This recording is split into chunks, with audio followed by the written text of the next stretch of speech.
The Empress of Shadows, The Black Halo Book 2, Part 1, The Fractured Piece.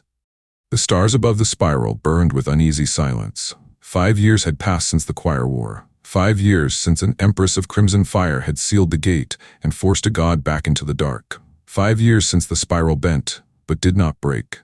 And yet, no silence lasts forever. 1. The Empress and the Weight of Peace. Ebon Spire had grown. Where once the throne had been surrounded by ruins and empty halls, it now stood at the heart of a living capital world. A city of black steel and red banners, of sky bridges that stretched toward the stratosphere, and towers that hummed with new fleets being forged. But with growth came fragility.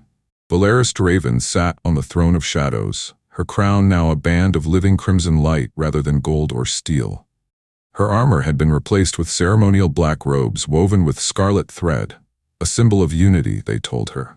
A symbol of hope, but symbols don't hold borders. They're whispering again, she murmured. Elias Kane stood to her right, still refusing to wear anything more formal than the Dark Commander's coat he'd been given years ago. His hair was a little grayer now, not from age, but from living with too many wars. They're nobles, he said dryly. Whispering is all they know how to do. Valeris' eyes flicked toward the ceiling, toward the stars beyond it. They smell weakness. Peace always makes them bold. Elias gave her that look, the one that meant he knew exactly what she meant without saying it. We'll handle it. She smiled faintly. You always say that. And I'm usually right. 2. Thrace returns. The great doors of the throne hall burst open, and General Thrace marched in. 5 years hadn't softened her. It had carved her sharper. Her armor was scarred, her hair shorter, her eyes still blazing like the edge of a forge. She didn't bow. She never did. She just slammed a gauntleted fist against her chest. We have a problem, Thrace said, out at the rim. Elias raised an eyebrow. I assume this isn't a supply shortage. Thrace grinned humorlessly. No, it's a ghost fleet. The throne room grew quieter. Even Valeris leaned forward. Where? Sector Black Halo, Thrace answered. Same coordinates as the choir's first incursion. The listening posts went dark 4 days ago. Scouts went in yesterday. Nothing came back. The name Black Halo carried weight. It was the first scar left on the spiral by the choir. An entire sector had been quarantined. Nothing had come in or out since. Until now. 3. The new spiral. The spiral's structure had changed since the war. Where once scattered nobles commanded broken fleets, now the Blood Accord unified the system under a single war command. Outer colonies sent representatives, human militias held seats next to ancient bloodlines, and the military was no longer divided. Elias Kane stood as strategos still, though he'd refused the offer of High Consul 3 times. Thrace commanded the Iron Shield fleets along the rim, and Valeris, Empress of Blood and Starlight, had turned her throne into a war council table. The Empress didn't give speeches anymore. She gave orders. Recall the Iron Shield eastward, she said, rising from the throne. I want the southern arm reinforced. Thrace tilted her head. You're moving fleets? Yes. Valeris, Elias said softly, that will light up the nobles like a bonfire. She met his eyes, then let them burn. 4. Ashes in the dark. 6 hours later, the Wraith slid out of orbit with Iron Wing behind it. 3 carriers, 8 destroyers, 2 dreadnoughts, and a scattering of Raider-class support ships. The Black Halo lay at the outermost edge of spiral space, just past the vortex belt, where the gate had once stood. Elias sat in the pilot's chair, fingers drumming on the armrest. Valeris stood near the viewport, wearing armor again for the first time in years. Thrace's voice crackled through comms from the Shieldbreaker, her flagship. Scans are blind. Whatever's out there isn't just hiding, it's eating our signal. Nyx, the Wraith's AI, purred in the cockpit. This pattern is familiar, Elias frowned. Choir? Not choir, Nyx replied, but close. Valeris closed her eyes for a heartbeat. The echo T against her chest warmed faintly. Not hot, not hostile. Warning. They're here, she whispered. Elias glanced at her. You feel them? No, she said softly. Something else, something older. 5. The Black Halo. The fleet dropped out of slipspace at the edge of Sector 0. The void here was wrong. The stars flickered like dying candles as if light itself was being swallowed. The debris of the old choir war still floated here, broken spires, shattered ships, drifting bones, and in the center of the field was a sphere. A perfect, smooth, black sphere the size of a moon. Thrace swore over comms. That wasn't here before. Nyx's voice dropped to a whisper. It sings. Valeris took a step closer to the viewport. The echo key on her chest flared like a spark, trying to decide if it should become a fire. It's not choir, she said. It's something that remembers them. Elias adjusted the scan overlay. The sphere's surface reflected nothing. It absorbed every signal, every pulse, every piece of light they threw at it. A halo of dead ships floated around it like graves around a black sun. Strategos, Thrace said tightly. Orders? Elias stared at the sphere, then at Valeris. She gave the smallest nod. We're going in. 6, the first echo. The wraith broke formation and descended into the black halo. The closer they got, the quieter the comms became. Not interference, not jamming. Silence. Inside the halo's shadow, Elias felt something he hadn't felt since the gate. The weight of a will that wasn't human. Valeris pressed a hand to the key. Elias, she whispered. It's not the choir. What is it? It's an echo. A flash. Not light, not sound, a memory. He saw the gate collapsing years ago, but not from their eyes, from something else's. Something that had watched. Something that had survived in the halo's wake. Valeris staggered. Elias caught her. It's awake, she breathed. Whatever it is, it's been here since the choir fell. A shadow with no name. At the heart of the halo, the black sphere began to split. Thin, elegant seams unfolded like petals of obsidian. Inside, a structure pulsed, a shape like the choir's cathedral, but sharper, hungrier. Nyx's voice trembled, a thing Elias had never heard from her. Elias, it's not a choir signal. It's Draven. He went cold. What? Valeris' eyes widened. The echo key thrummed against her chest, but this time it wasn't in warning. It was in recognition. This isn't a choir remnant, she whispered. This is us. The halo wasn't the enemy. It was a lock, and something inside it was trying to get out. 8. The fracture begins. The entire halo shuddered as if taking its first breath in centuries. A pulse rippled out through the void, slamming into the fleet outside. Choir detectors, old defense grids, and every sensor on every ship lit up at once. Thrace's voice broke through static. Elias, we've got a singularity pulse. Whatever that thing is, it's waking up. Elias's hands flew over the controls. We're pulling back. Valeris didn't move. Her eyes had turned crimson gold, her breathing shallow. She wasn't seeing the bridge anymore. She was hearing the song inside the sphere. Draven, the voice whispered. Blood of the first, the throne is not yours alone.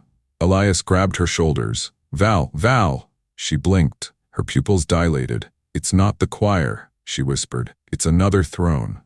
Book 2, Part 2, The Requiem Pulse, the void screamed. Not with sound, but with a deep, gravitational shudder that made every ship in the fleet feel like it was standing too close to something ancient and furious.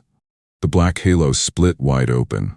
What had once been a smooth obsidian sphere now unfolded into a shape that defied logic. 8 colossal wings of black alloy, edged with crimson veins of light, curling outward like a mechanical flower in bloom.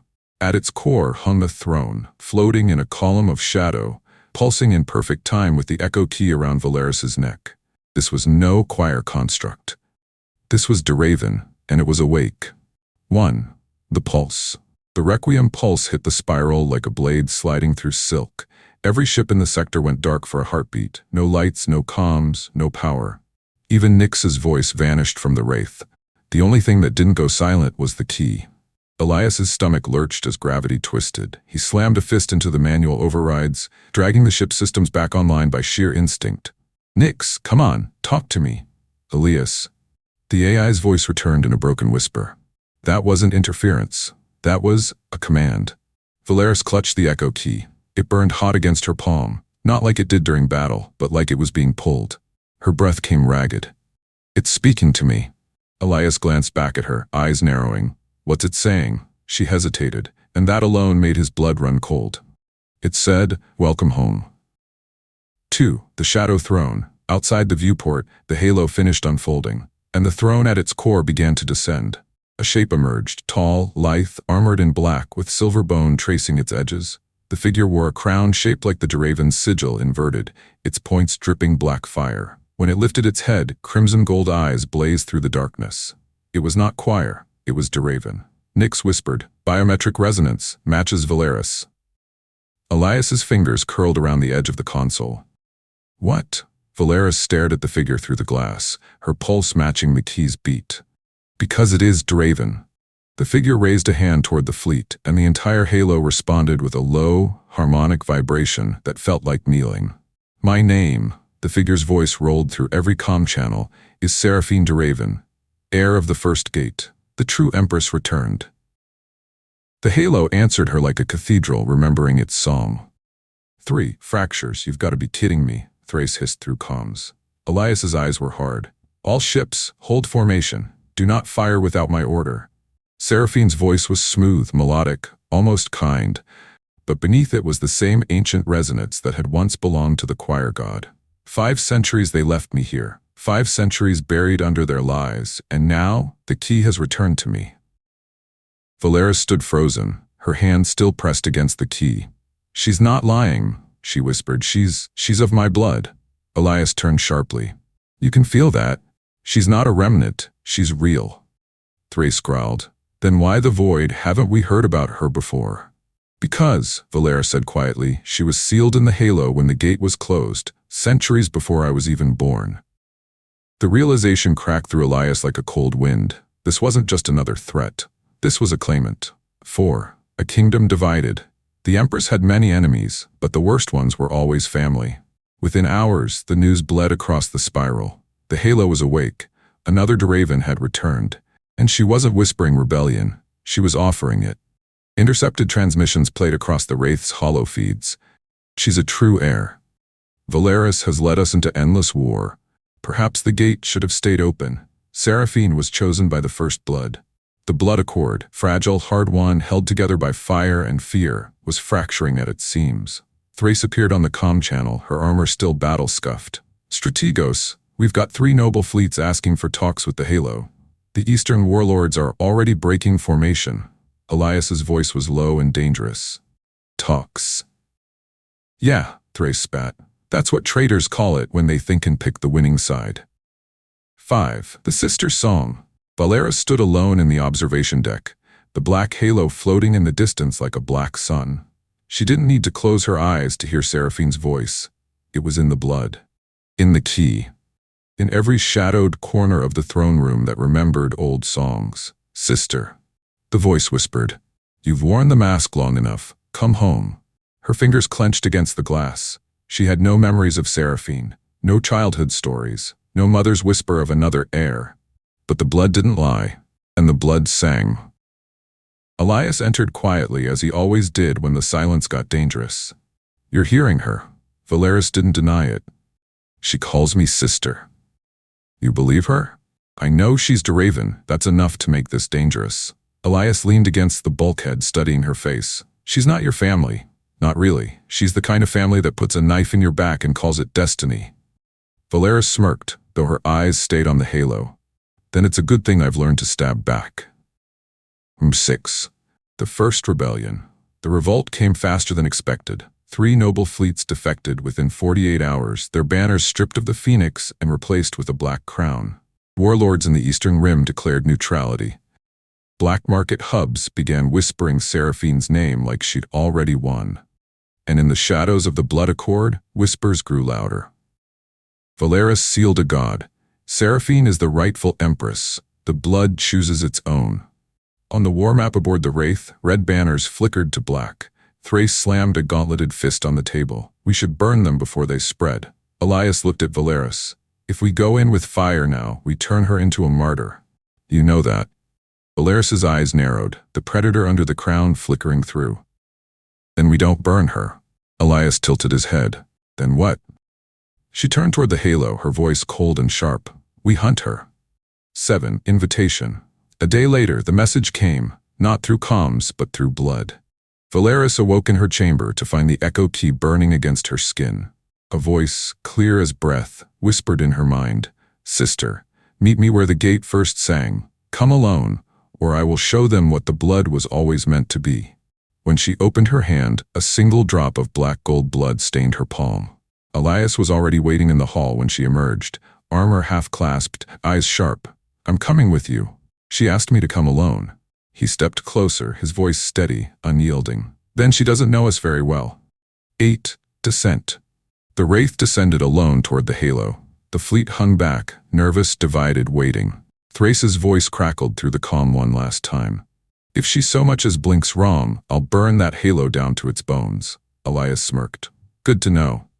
Valeris stood at the viewport, her crown gleaming faintly in the half-light. If she truly is my blood, she said quietly, then this isn't just war. Elias looked at her. Then what is it?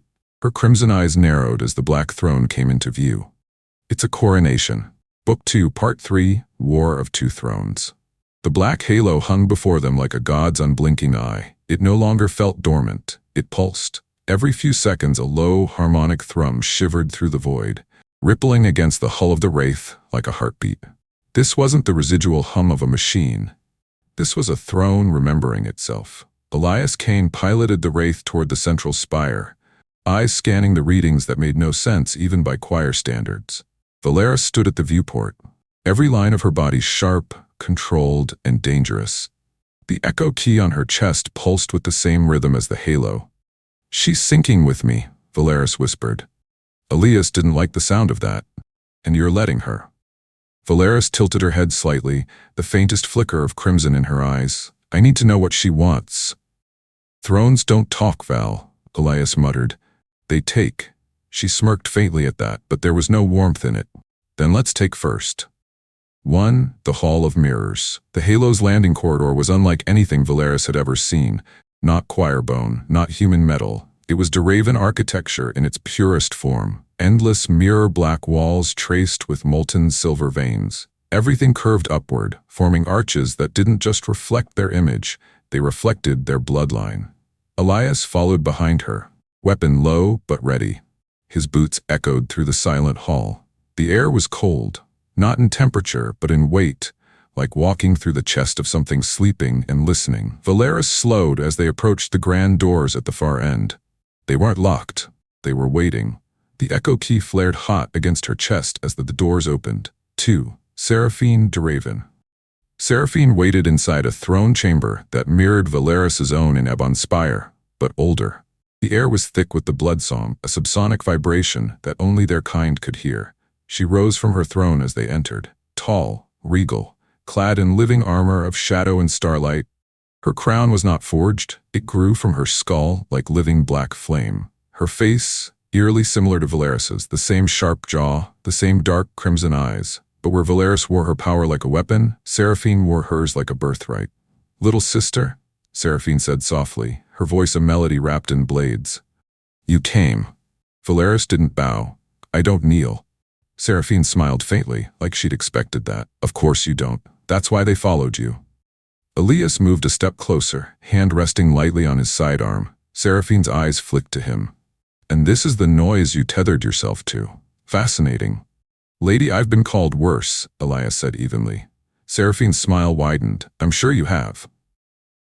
3 bloodlines. Seraphine gestured toward the black throne behind her. This halo was meant to awaken when the choir fell. Not to destroy you, to restore what was lost. Valeris's voice was a blade. A throne buried in a tomb doesn't make you empress. Oh, but blood does, Seraphine replied, and we share it. The two women circled each other, not like strangers, but like wolves who knew the other's scent without remembering why. You were locked away for a reason, Valeris said. If the Blood Accord had known about you, the nobles would have torn the spiral apart centuries ago. Seraphine's gaze sharpened. And yet, here you are, wearing a crown that was meant for me. Valeris tilted her head, her smile dangerous. Then take it. For a moment the room hummed, the blood song vibrating between them like a drawn wire. 2 Duravens. 1 throne. Elias could feel it, not with the key but through the bond. This wasn't just rivalry, this was inheritance. 4. The offer. Seraphine stopped circling, her tones softened, almost intimate. I don't want to destroy you, Valeris. I want you to join me. Together, we can rebuild the bloodline as it was meant to be. No human wars, no noble squabbles, a single empire under the Draven name. She stepped closer, her voice a velvet noose. You've seen what the choir was. You know what's coming. We can't fight it divided. Valeris stared at her. And by together, you mean under you. Seraphine's smile was bright, cold, and beautiful. Of course. The blood song swelled in Valeris's veins. The key throbbed as if recognizing its twin. This was the temptation, the same ancient call that had built empires and burned galaxies. She could end the war before it began. No rebellion, No second choir, no fractured spiral. Just one throne, two sisters, one will. Elias's voice broke through the storm like steel. She's not offering peace, she's offering a leash. Seraphine turned to him slowly, eyes glowing brighter. You don't get to speak in the house of gods. Yeah, Elias said, raising his weapon. That's kind of why I like being here. 5. The pulse of the key. The echo key burned like a star. Valeris staggered, one hand against her chest. Through the bond, Elias felt it too. A tug, deeper than blood, older than choice. Seraphine's voice slipped through the pain like silk. This isn't power, little sister. This is what you are. You can't fight what you are. Valeris's eyes snapped up, crimson burning like a blade drawn from the fire. Watch me. The key released a pulse. Not at Seraphine, but at the halo itself. The entire structure shook, power rippled through the chamber as the two bloodlines collided like storm fronts. Seraphine didn't flinch, she laughed softly. Yes, she whispered. That's the sister I wanted. 6. Cracks in the accord. Far above, the spiral trembled. News of the meeting reached the council before Valeris and Elias even returned. Nobles whispered of two Raven thrones, and those who had once feared Valeris now saw opportunity. Outer Rim fleets pledged to Seraphine. Pirate cartels and warlords declared neutrality. The blood accord, already strained, began to fracture visibly. In the war room of Ebon's spire, Thrace slammed her gauntlet on the table. We can't keep them all in line. They smell a new crown. Elias looked at the map, watching red fleets blink into black. Then it's starting. Valeris stood at the head of the table, silent, the echo key dim but alive against her chest. Then we'll give them a war they'll never forget. 7. Sister against sister. In the black silence of the halo, Seraphine sat on her throne with one hand raised over a star map. Her forces grew like black roots crawling through the spiral's borders. Noble fleets, mercenaries, remnants of old Draven loyalists. The shadow crown spread like wildfire. The spiral has forgotten what true power is, she whispered to herself. I will remind them. She lifted her eyes to the void beyond. And when I'm done, little sister, you'll kneel. Or you'll burn. Book 2. Part 4. The Splintered Crown. The spiral no longer sang with the steady rhythm of a united empire. It shuddered with the sound of shifting loyalties and quiet blades being unsheathed. Seraphine Draven's return had cleaved the galaxy into two. Some called it prophecy fulfilled. Others called it the beginning of the end. Elias Kane called it what it truly was, war. 1. First blood. The rebellion didn't start with a declaration. It began with a single shipyard. The Kadesh Forge, the largest orbital shipyard in the Eastern Rim, once wore the Phoenix crest proudly. Its yards birthed dreadnoughts and carrier spines for the Blood Accord. But on a cold spiral night, their banners turned black. Not long after, Imperial scouts picked up transmissions, for Seraphine, for the first blood. When the fleet arrived, they found the forge bristling with new warships bearing the Shadow Crown.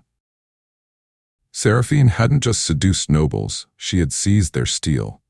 Thrace stood at the helm of the Shieldbreaker, her gauntlets resting on the tactical rail. We've got a full-on mutiny here, Strategos. They're not testing us, they're daring us.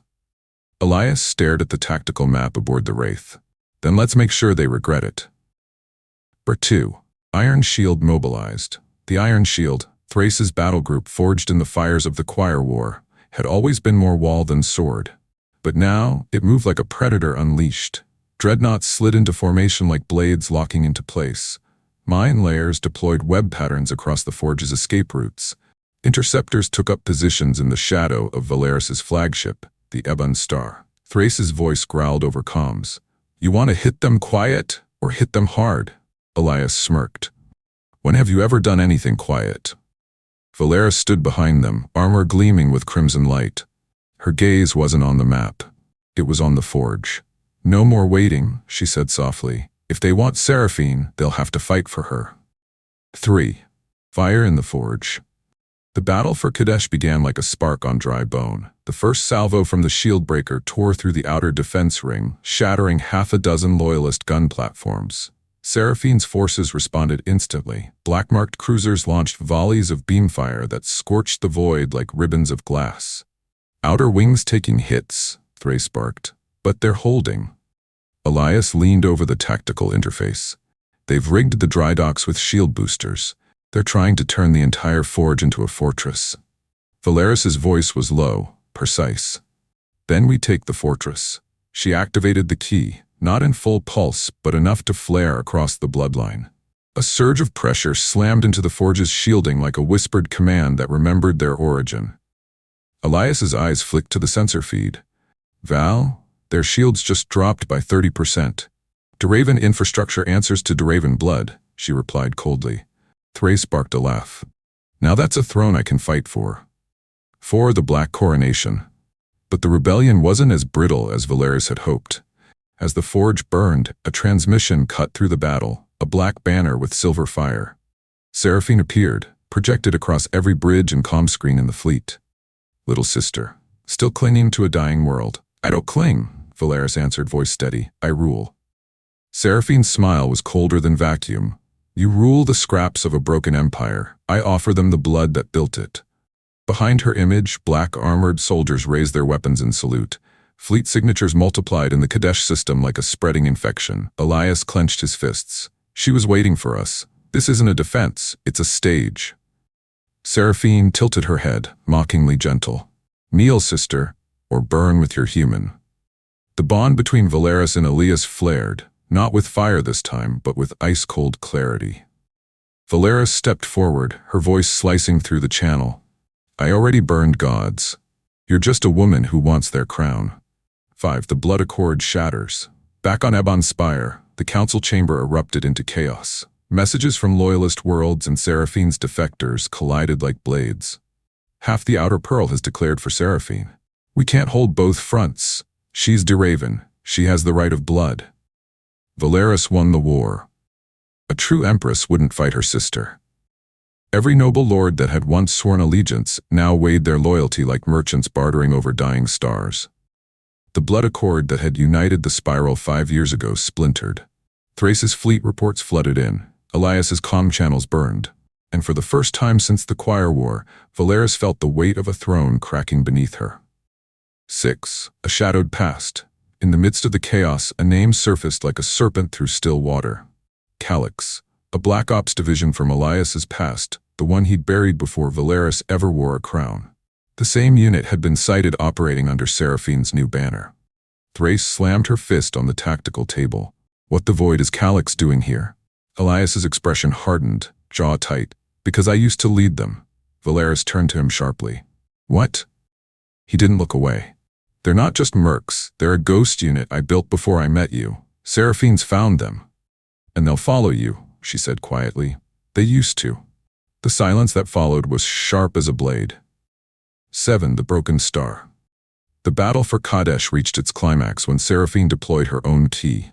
A mirror to Valeris's echo key, it pulsed black and silver, flooding the forge with ancient Duraven resonance. Entire gun batteries bent their aim to her will. Docked ships rose into the fight, answering her like soldiers to a queen. Elias gritted his teeth. She's controlling their infrastructure. Valeris stepped forward, fingers digging into the railing. Not if I control it first. Their powers collided across the battlefield. Red and black pulses rippling through the Duraven lattice like two storms trying to drown each other. And the forge cracked. 8. A line drawn. When the smoke cleared, half the forge floated in ruin. Seraphine's forces retreated, not defeated, but smiling. She'd gotten what she wanted. She'd made the spiral choose. Thrace's iron shield limped back to high orbit.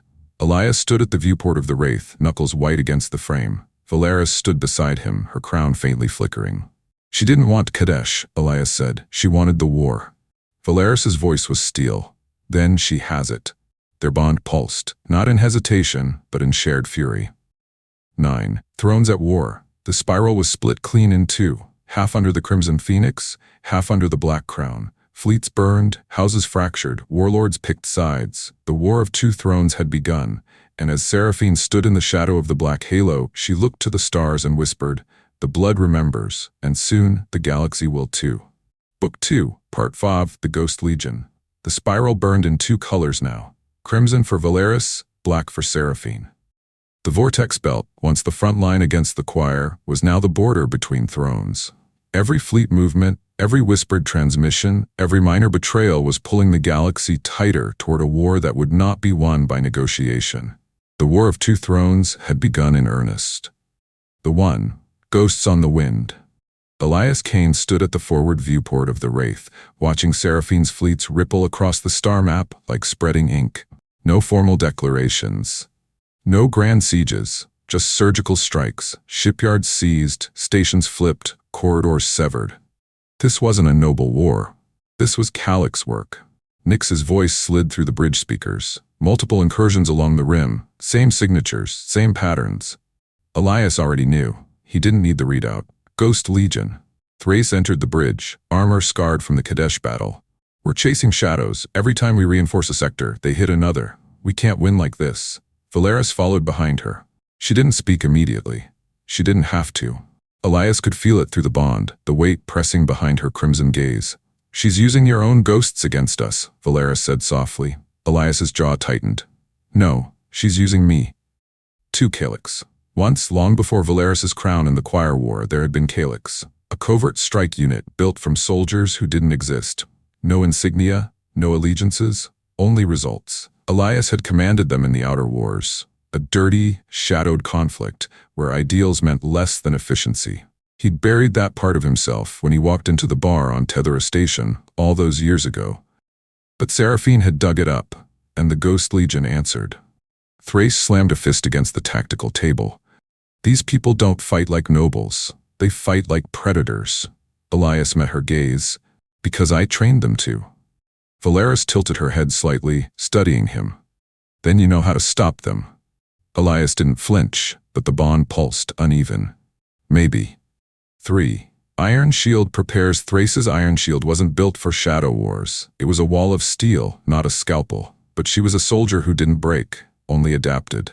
In the hangar decks, carrier bays hummed as strike wings prepped for silent maneuvers. Shock fleets formed in staggered positions around the vortex corridor, like traps waiting for prey. If your Ghost Legion is as good as you say, Thrace said, walking beside Elias through the bay, then they won't fall for a blunt ambush.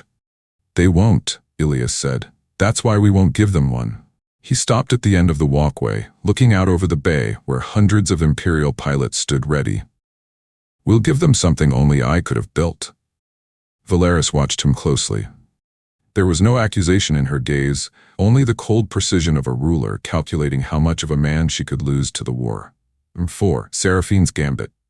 Seraphine Draven sat on her black throne within the Halo's core, surrounded by ghosts. Her fleet commanders were invisible on any formal register. No noble sigils, no houses, only shadowed faces. Most of them wearing black armor marked with a faded insignia, Elias's old unit emblem, now painted silver.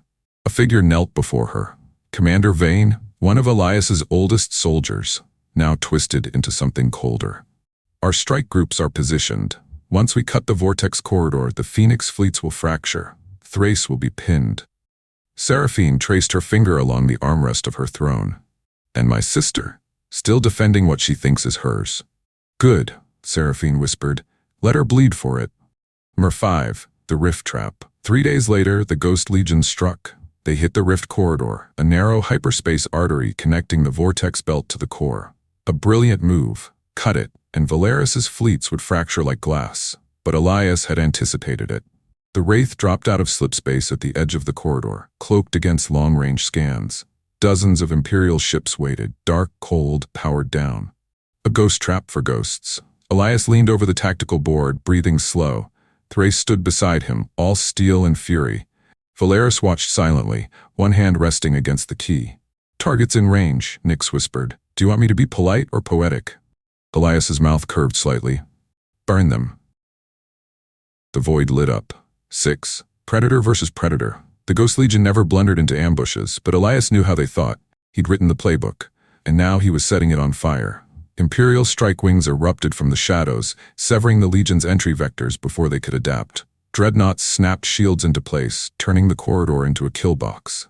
For the first time since Seraphine's return, her ghosts were on the back foot. Thrace roared into comms. Shieldbreaker to all wings. No mercy. Elias's voice was calm, surgical. Pin the lead formation. They'll try to fold out on 3, 2, 1. The Ghost Legion executed the escape pattern perfectly and flew straight into the mines he'd laid for himself years ago. 7. The Black Voice. But victory was never meant to be clean. As the Legion fractured, a voice broke through the comm channels. Not through any encryption. Not through fleet signals. Through the blood. Seraphine. So this is what you've become, Elias Kane. A dog guarding a dying crown. Elias's jaw locked. Not a crown. A person. And when she burns, where will your loyalty be? Blood remembers, even if you try to forget. Valeris stepped forward. She didn't use the comm. She didn't need to. Her blood song answered Seraphine's across the stars like two blades clashing. He's not yours to use, she said softly. He always was, Seraphine replied. The line cut. Elias's hands shook once. Then stilled. She's trying to pull the Legion back. All units press the attack. 8 ashes and iron. By the time the rift corridor fell silent, the Ghost Legion was shattered, not destroyed. Seraphine was too smart for that.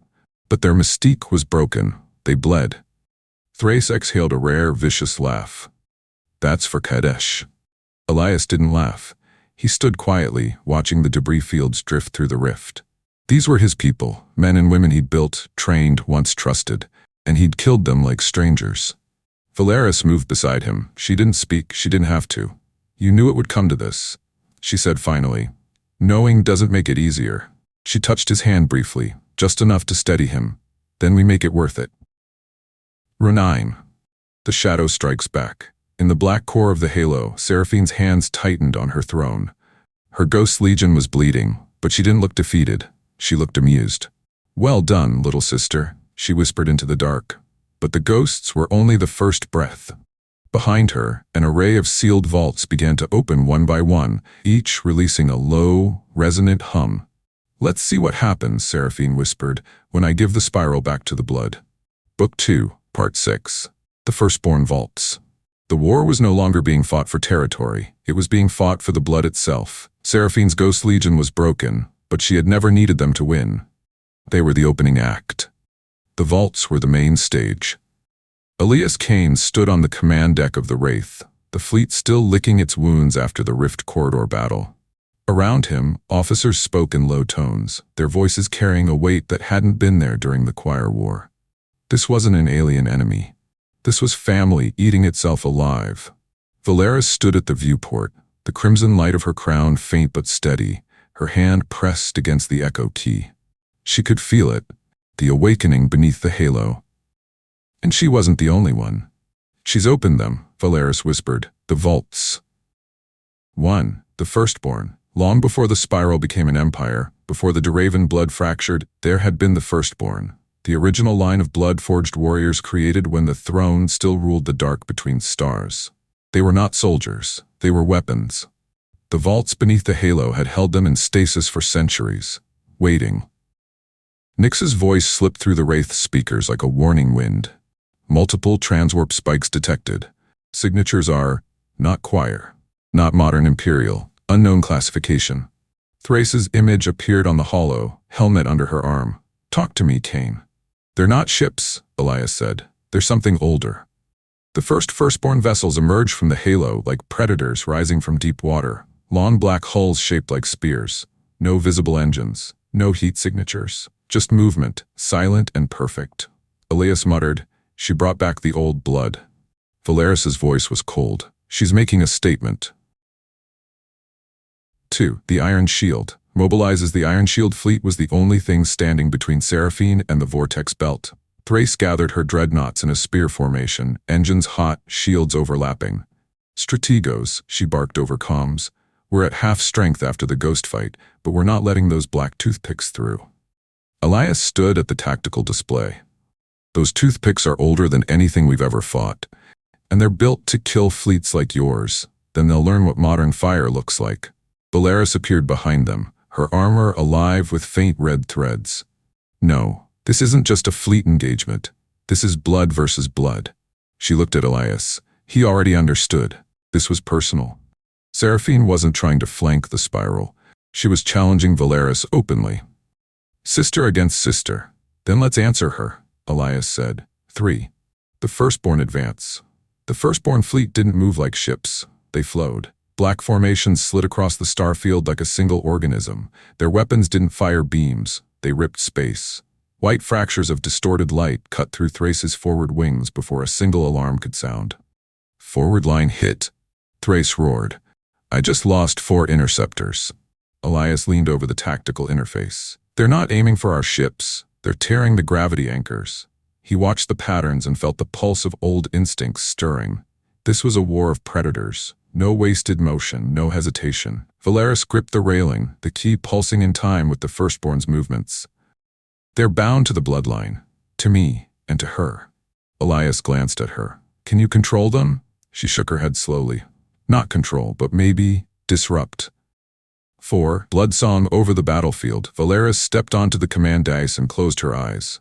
The key blazed hot, crimson veins of light threading through her armor.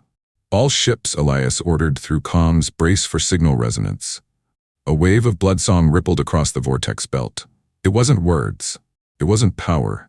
It was the voice of a bloodline refusing to kneel. Half the firstborn fleet hesitated, just for a heartbeat. And in war, a heartbeat was enough. Thrace's iron shield tore into their flank with concentrated fire. Missiles detonated like suns. Particle lances punched through hulls older than nations. The void lit crimson. Huh. Thrace barked. Let's see how they like fire. But Seraphine's answer came cold and clean. Sister, her voice slid into Valeris's mind. You've woken them, but they've always been mine. The other half of the firstborn fleet surged forward, black wings slicing through the chaos. 5. Seraphine's voice. The comms flooded with a direct transmission, not from a ship, but from the halo itself. Seraphine appeared on every screen, every deck, every cockpit. She stood before her black throne, dressed not as a warlord, but as an empress. The spiral has grown weak, she said.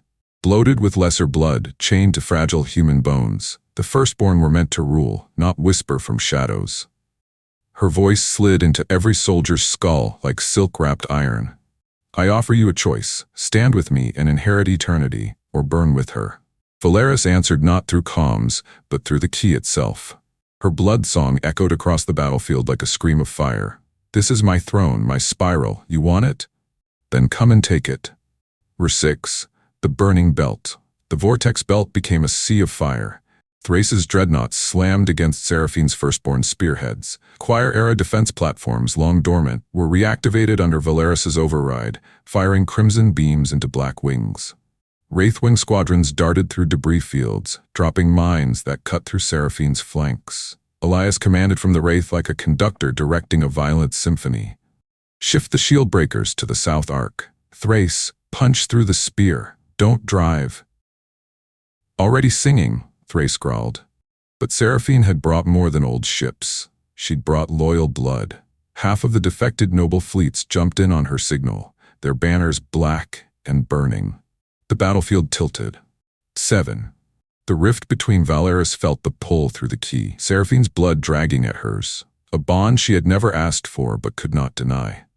Little sister, Seraphine's voice whispered in her mind, even as ships burned between them, do you really think you can stop what you were born to be? Valeris's breath hitched, not in weakness, but in fury. I'm not your shadow. She ripped back through the bond, her power slamming into Seraphine's like a storm colliding with another storm. For a second, the battlefield itself seemed to freeze, caught between two wills older than the war around them. Number 8. The Iron Shield. Hold's Thrace stood on the deck of the shield breaker, blood on her cheek, hands gripping the command rail. We're losing the right flank, Strategos. Elias's voice was tight. Then we build another one. The iron shield bled, but it did not break. Wraith squadrons, old pirate fleets turned loyal, human militias, and imperial dreadnoughts fought shoulder to shoulder. They had no throne, no old blood, but they had rage, and rage held the line. The eye of the halo. Through the wreckage and the flames, Seraphine finally appeared. Her personal warship, the Eclipse Crown, emerged from the halo like a spearhead dipped in darkness. It wasn't just a ship, it was a mobile throne, ancient, elegant, terrifying. Valeris stared at the screen, crimson eyes locked on her sister's flagship. She's coming. Elias straightened, his hands curling into fists. Then let's finish this. Book 2, Part 7, Eclipse in Flame. The battlefield around the Vortex Belt was a storm of fire and shadow. The Iron Shield had fought through the night of the firstborn assault, bleeding and burning, but not breaking. And now, through the smoke of ruined fleets, the Eclipse Crown arrived. Seraphine de Raven had come to claim her sister's throne herself. One arrival of the eclipse. The Eclipse crown was unlike anything the spiral had seen since the days of the gate. Half ship, half living throne. A vessel built around Seraphine's bloodline itself. It moved without engines. It glided.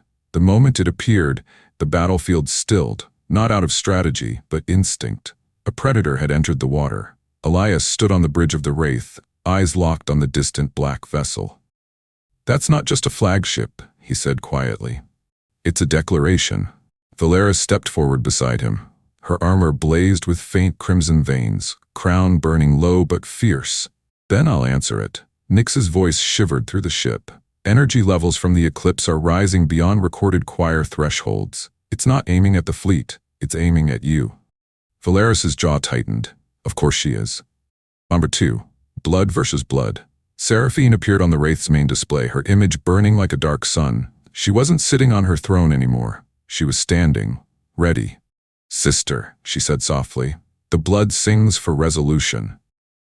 Valeris stared at her through the screen. "You're not the blood. You're the echo of something that should have died." Seraphine tilted her head. "And yet here I stand, while you cling to broken houses and mongrel fleets." Her voice rippled through the comm channels and into Valeris's bones. It wasn't a message. It was a summons. "Come to me, Valeris. End this as Draven always has. One throne, one blood." Elias's voice cut through the tension like steel. "It's a trap." Valeris looked at him, and for a heartbeat her eyes softened, then hardened again. "I know." 3. The Empress's choice. In the command war room of the Wraith, Thrace slammed her gauntlet on the table. "She wants you to face her alone. That's how old blood feuds work. It's idiocy." "It's not idiocy," Elias said flatly. "It's a power play. If Valeris kills her, the rebellion fractures. If Seraphine kills Val, the war ends. Fast." Thrace spat on the floor. "So either way, we lose or gamble everything." Valeris straightened her shoulders. "We were always gambling everything." The room went silent. Thrace's fury, Elias's grim resolve, Nyx's low hum, everything froze around her. She wasn't just their commander. She was their empress. "Prepare the Ebon Star," she ordered. "She wants a duel. She'll get one." The 4. Ebon Star. The Ebon Star, Valeris's flagship, had been built in the aftermath of the Choir War. A weapon born in fire. A throne remade. Now it moved toward the Eclipse crown alone. No escort, no wall of steel, just crimson flame against black night. Thrace's voice filled the comms. "This is suicide." Elias answered her before Valeris could. "It's war." He moved to follow Valeris, but she stopped him at the threshold of the launch corridor. "Elias," she said quietly, "this isn't your fight." He met her gaze with fire. "Everything about this is my fight." A flicker of something too human crossed her face. "Then don't make me protect you." "You won't have to." 5. The Halo Duel. The Ebon Star and the Eclipse Crown met at the eye of the battlefield, where debris and fire hung like a frozen storm. No fleets, no shields, no interference. Just 2 thrones, facing each other like old gods meeting at the end of the world. Valeris walked onto the upper deck, where the Ebon Star's blood interface connected her directly to the ship. The crimson veins of the throne coiled around her wrists like living silk. She could feel the ship breathe with her. Across the void, Seraphine stepped out onto the prow of the Eclipse Crown. Black tendrils of the old blood wrapped around her like a living storm. They stared across the gulf between them. 2 Dravens, 1 fate. "You should have stayed asleep," Valeris said. "You should have stayed small," Seraphine answered. Verse 6. The first strike. The duel began not with guns, but with bloodsong. The key flared on Valeris's chest. Seraphine's crown blazed black and silver. Their wills collided in the void, shaking both ships as though gods had struck the hulls with their fists. Valeris unleashed a pulse of fire through the bloodline, crimson light flooding the Ebon Star. Dread batteries ignited in perfect harmony, firing synchronized beams that carved the void like ribbons of sunfire. Seraphine raised her hand. The Eclipse Crown caught the entire volley in a single, elegant fold of reality, bending it away like silk. Elias gritted his teeth on the bridge of the Wraith. "She's using the old gate physics." Nyx's voice trembled. "We're watching the blood rewrite the rules." 7. Sister against sister. The ships moved like living creatures, guided by 2 wills locked in perfect opposition. Every strike Valeris made, Seraphine countered, not mechanically, but instinctively. The bond between them cut both ways. Valeris struck high, Seraphine ducked low. Seraphine folded. Valeris flared. Their blood songs snarled and tangled like warring beasts. The echo key burned hotter than it ever had, its voice not just resonating but screaming. It wanted this. It was born for this. Seraphine's voice whispered inside Valeris's skull. "You're strong, but I was the heir before you were even born." Valeris spat blood onto the deck and answered, "Then you should have stayed dead." No, wait. The bond breaks. Seraphine pushed harder. Valeris felt the key buck against her chest. Not because she was losing, but because Seraphine wasn't just trying to defeat her. She was trying to take the key. "It's not yours," Seraphine hissed across the bond. "It's ours." Valeris dropped to one knee, the blood lattice of the ship straining around her. Across the comms, Elias's voice cut through the noise. "Val, look at me." She did. His voice was real. Solid. The blood song was not. "She doesn't own your blood," Elias said. "You do." Something in her snapped back into place like a blade locking into its sheath. The echo key flared white-hot. Not crimson. Not black. Pure. 9. The Shattered Eclipse. The next pulse was not a song. It was a roar. The ebon star unleashed everything. Every weapon, every fold, every scrap of blood and fire it carried. It wasn't a strike of precision. It was an avalanche. The eclipse crown reeled. For the first time, Seraphine faltered. Her perfect movements broke for half a heartbeat, and in that heartbeat, Valeris drove the blade in. A direct strike, center hull. The eclipse crown fractured like glass. Across the void, Seraphine screamed. Not out of pain, but fury. Pure old godless fury. "This isn't over," she spat into Valeris's mind. "No," Valeris answered aloud, "it's just begun." 10. Eclipse falls. The black throne shuddered, folding in on itself like a dying star. Seraphine's flagship disappeared into the vortex shadow, leaving a trail of darkness in its wake. The battle around them faltered. The firstborn lost their signal. The iron shield surged forward like a hammer, crushing what remained of Seraphine's outer fleets. On the Wraith, Elias exhaled for the first time in hours. Thrace roared a victory cry over comms. The Spiral hadn't won the war, but they'd survived the eclipse. 11. The Hollow Throne. Valeris stood on the upper deck of the Ebon Star, covered in blood and ash. She stared at the place where the eclipse crown had vanished. Elias approached quietly, still smelling of smoke and iron. "She's not dead." "No," Valeris whispered. "She's not." The echo key throbbed weakly, no longer singing, just breathing, waiting. "She'll come back stronger," Elias said. Valeris looked out at the stars. "So will I." Book 2, Part 8. The Hollow Crown. The eclipse crown had fallen. The firstborn fleet was scattered. The Spiral had survived, for now. But victory in the Vortex Belt did not bring peace. It brought fear. In the wake of the battle, whispers spread through the noble houses like wildfire. If Seraphine wields the ancient throne, how long until she returns? If Valeris nearly died defeating her, how can anyone else stand against her? What is the key? Really? And at the heart of the Spiral, beneath the black banners and scorched stars, the blood remembered. 1. Cracks in the Accord. The Blood Accord, once the foundation of Valeris's empire, was fracturing in silence. World after world began to pull back its fleets, hiding behind neutrality while claiming loyalty.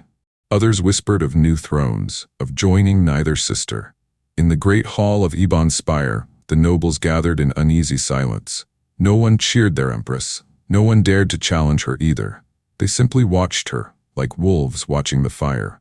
Thrace leaned against a pillar, helmet under her arm. "They're scared." Elias stood beside her, arms crossed. "They should be."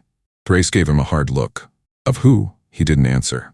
At the center of the hall, Valeris de Raven sat on the throne of shadows, not speaking, not threatening, just watching them back. The blood song inside the key was quiet now, but not silent. It was thinking.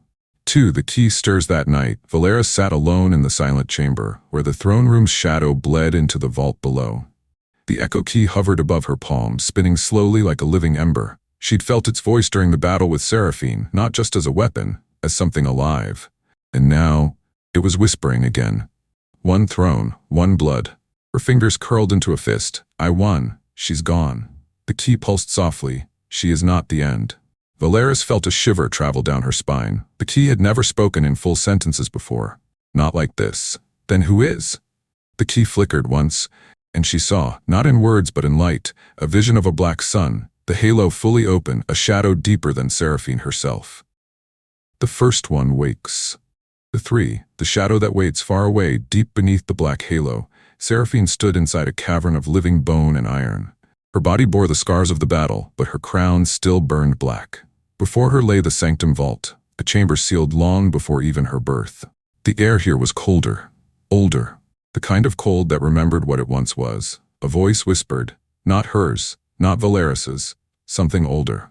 "Draven, child of blood, you have opened the door." Seraphine's hands trembled, not with fear, but with excitement. "I have returned the blood to its throne. Now give me your power." "No, we were never yours." The walls shifted. Something inside the vault began to wake. 4. The council splinters. Back on Ebon Spire, the council chamber boiled over. "We cannot keep fighting like this. We lost thousands at the vortex. Seraphine's not dead. She's waiting. You're the Empress. Control the blood, or someone else will." The words were daggers. Valeris didn't flinch when they were thrown. She let them cut. Thrace rose from her chair, slamming her gauntlet on the table. "Enough. None of you were there when the halo cracked open. You didn't see what she's becoming." A thin, silver-haired noblewoman sneered. "And what of our Empress? She wields the same power. How long before she becomes what her sister already is?" The silence that followed was worse than the shouting, because it was honest. Valeris finally stood, and the room quieted like prey before a predator. "If you want to fear me," she said coldly, "then do it properly." No one spoke again. 5. The vow. Later on the Wraith's observation deck, Elias found her standing alone, watching the stars. The key hovered at her side, faintly glowing. "You're scaring them," he said softly. "I should," she answered. He stepped closer. "You're not her." Valeris tilted her head slightly. "A year ago, you wouldn't have needed to say that." Elias didn't look away. "A year ago, there wasn't another Draven trying to crown herself with a corpse's throne." She almost smiled. Almost. "And now?" "Now I know exactly who you are." The bond between them flared. Not hot, not bright. Steady. Solid. Valeris turned to the viewport. "Seraphine isn't the end. Something else is waking in the halo." Elias exhaled slowly. "Then we hit it before it's ready." Valeris's gaze hardened like forged steel. "No, we burn it." 6. The black halo awakens. Deep within the halo, Seraphine knelt before the awakening thing. The sanctum vault opened like a wound. From within, a monolith of bone and shadow began to rise, veined with silver fire. This was not choir.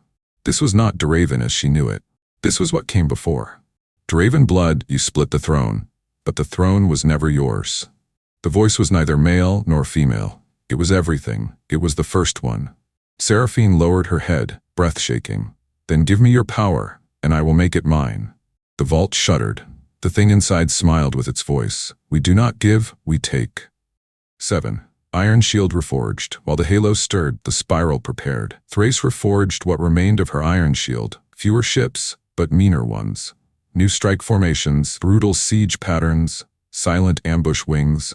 The kind of tactics that had kept humanity alive before the thrones ever rose. Elias trained with her crews, silent but relentless. His Ghost Legion past wasn't a shadow anymore. It was a weapon. Valeris stood above it all, watching the mobilization. She was no longer just a commander. She was an empress preparing to end something ancient. Nyx's voice slipped through the comms. "If you attack the halo now, it will be war on a scale this system hasn't seen since the gate."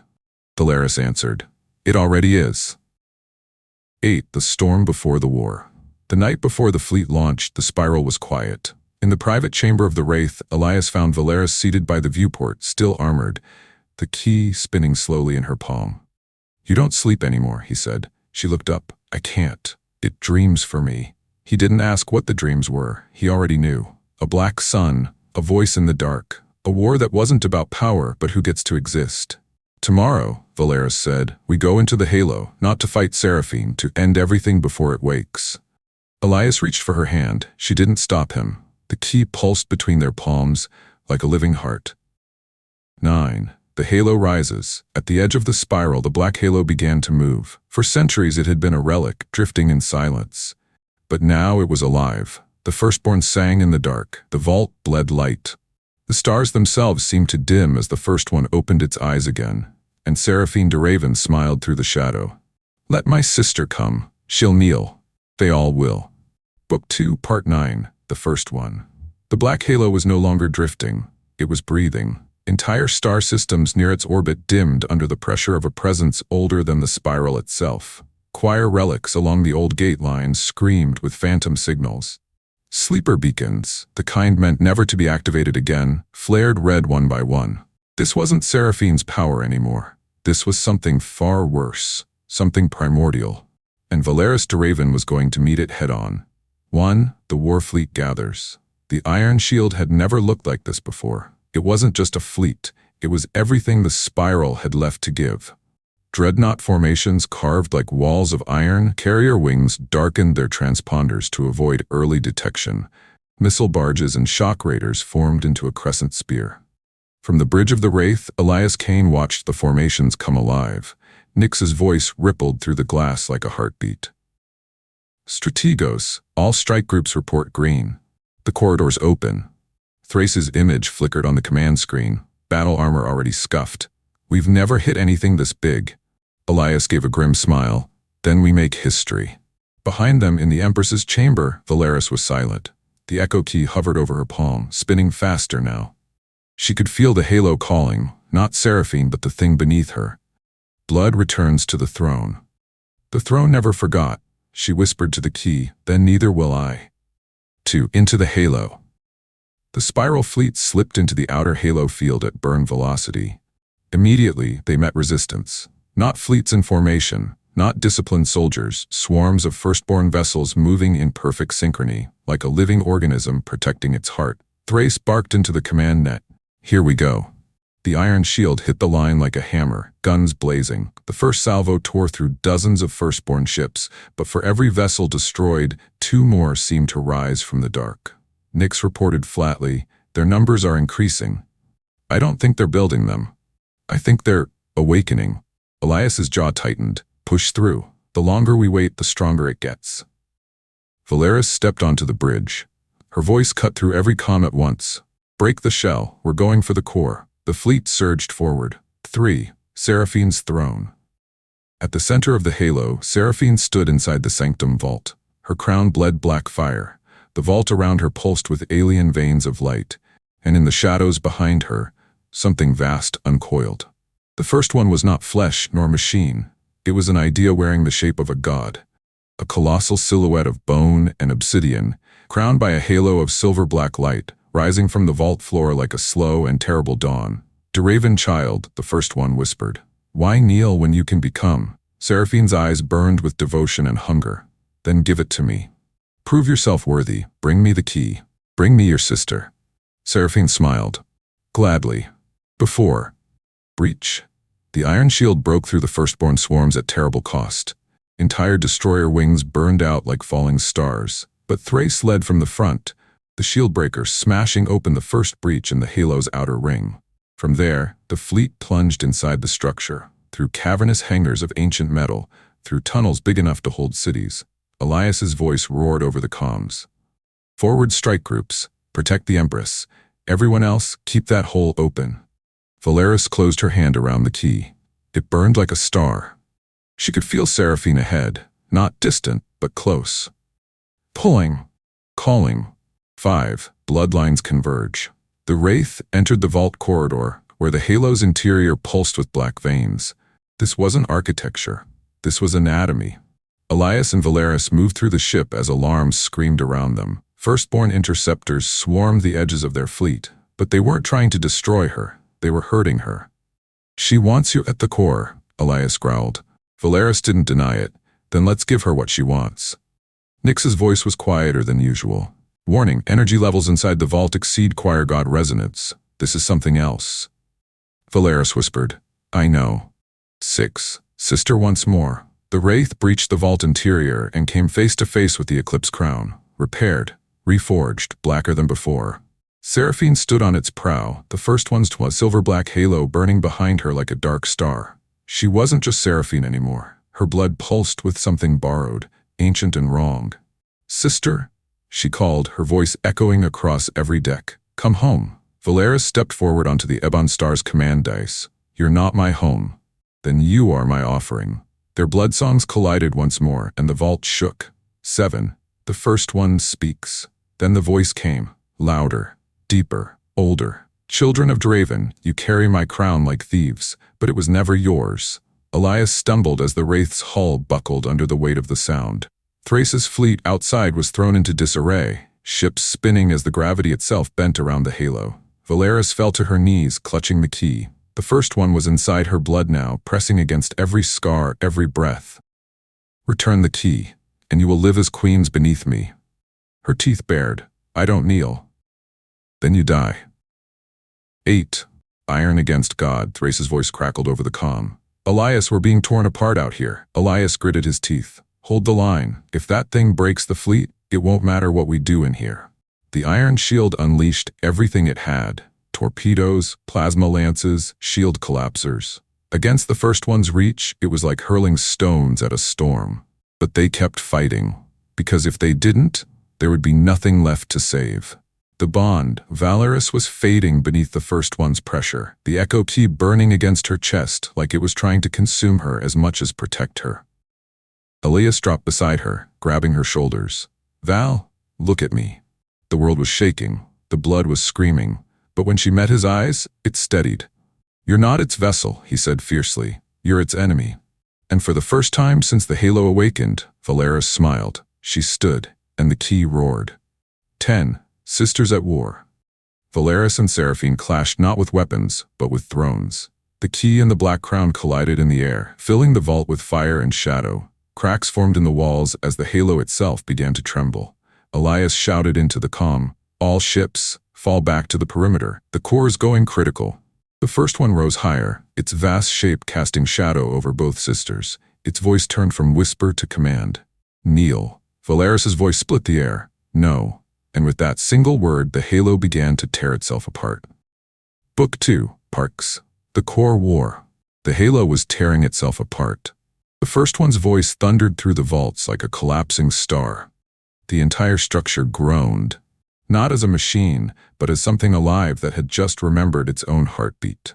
Valeris Draven stood at the center of that heartbeat, with bloodfire in her chest, Seraphine at her side, the first one above them, and the fate of the spiral suspended on the knife edge of a single breath. 1. The collapse begins.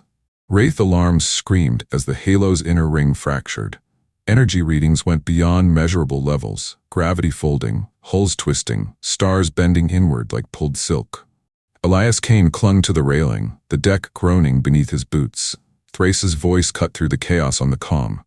Strategos, outer fleet is getting crushed by whatever that thing's doing. We're losing formations. Hold as long as you can, Elias barked. We're going for the core. Nyx's voice followed, lower, colder. Warning, structural instability across 63% of Halo interior. Event horizon formation in 400 seconds. The Halo was becoming a singularity.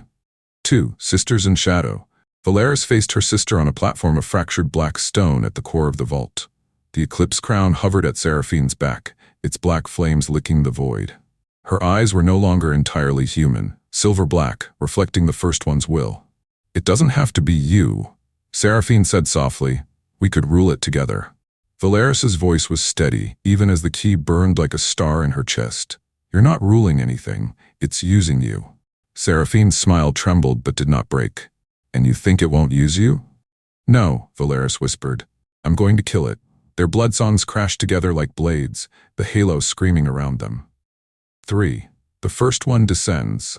The first one no longer whispered.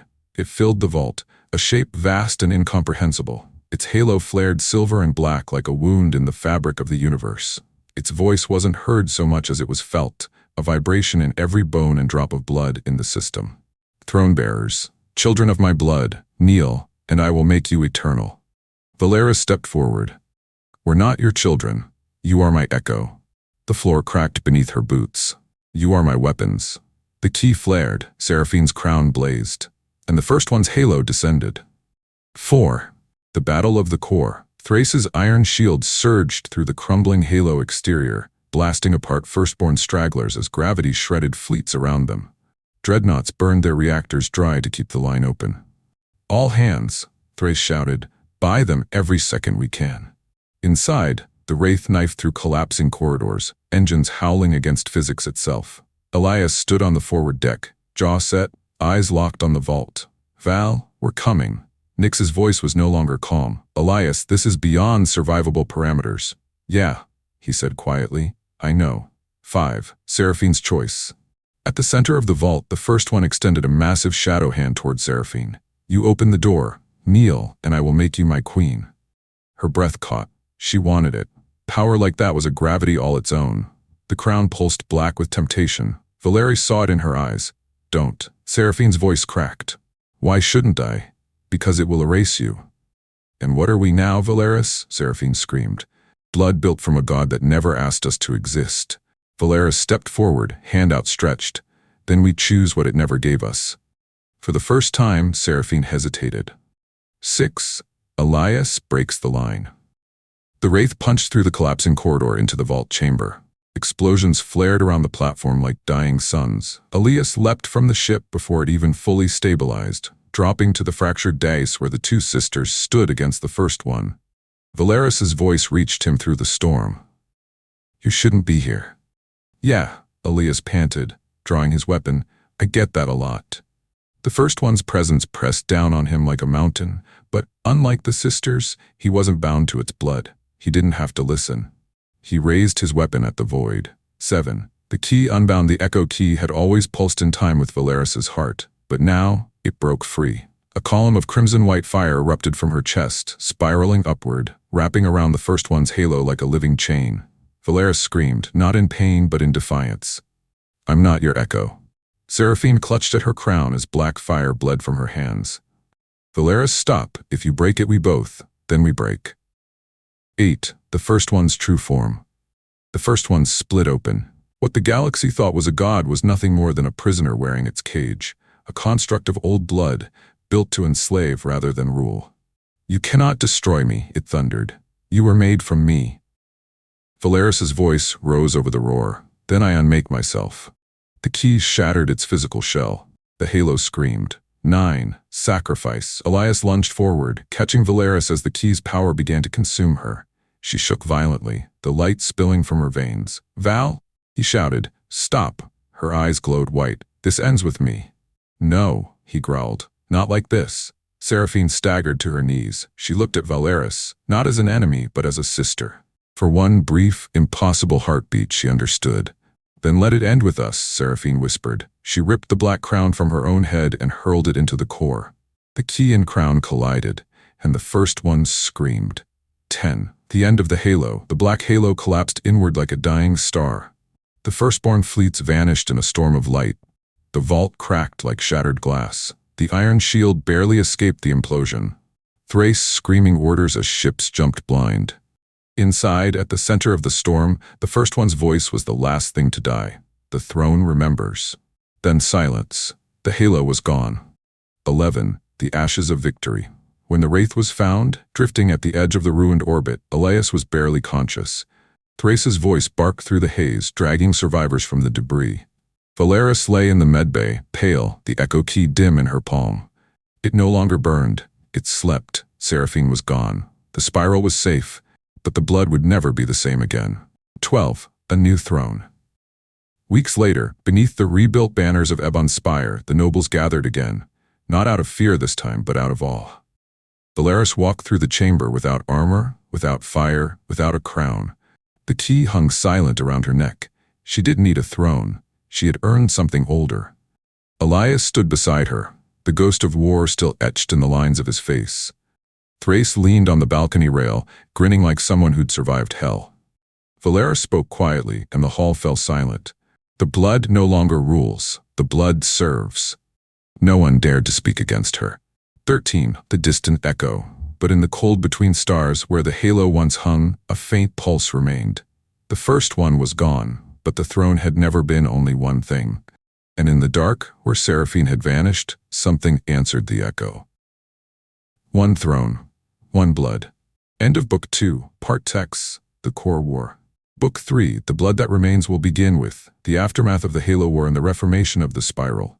A new power rising from Seraphine's disappearance, the awakening of the Echo Key's second voice, and the price Valeris must pay to hold a kingdom without a god.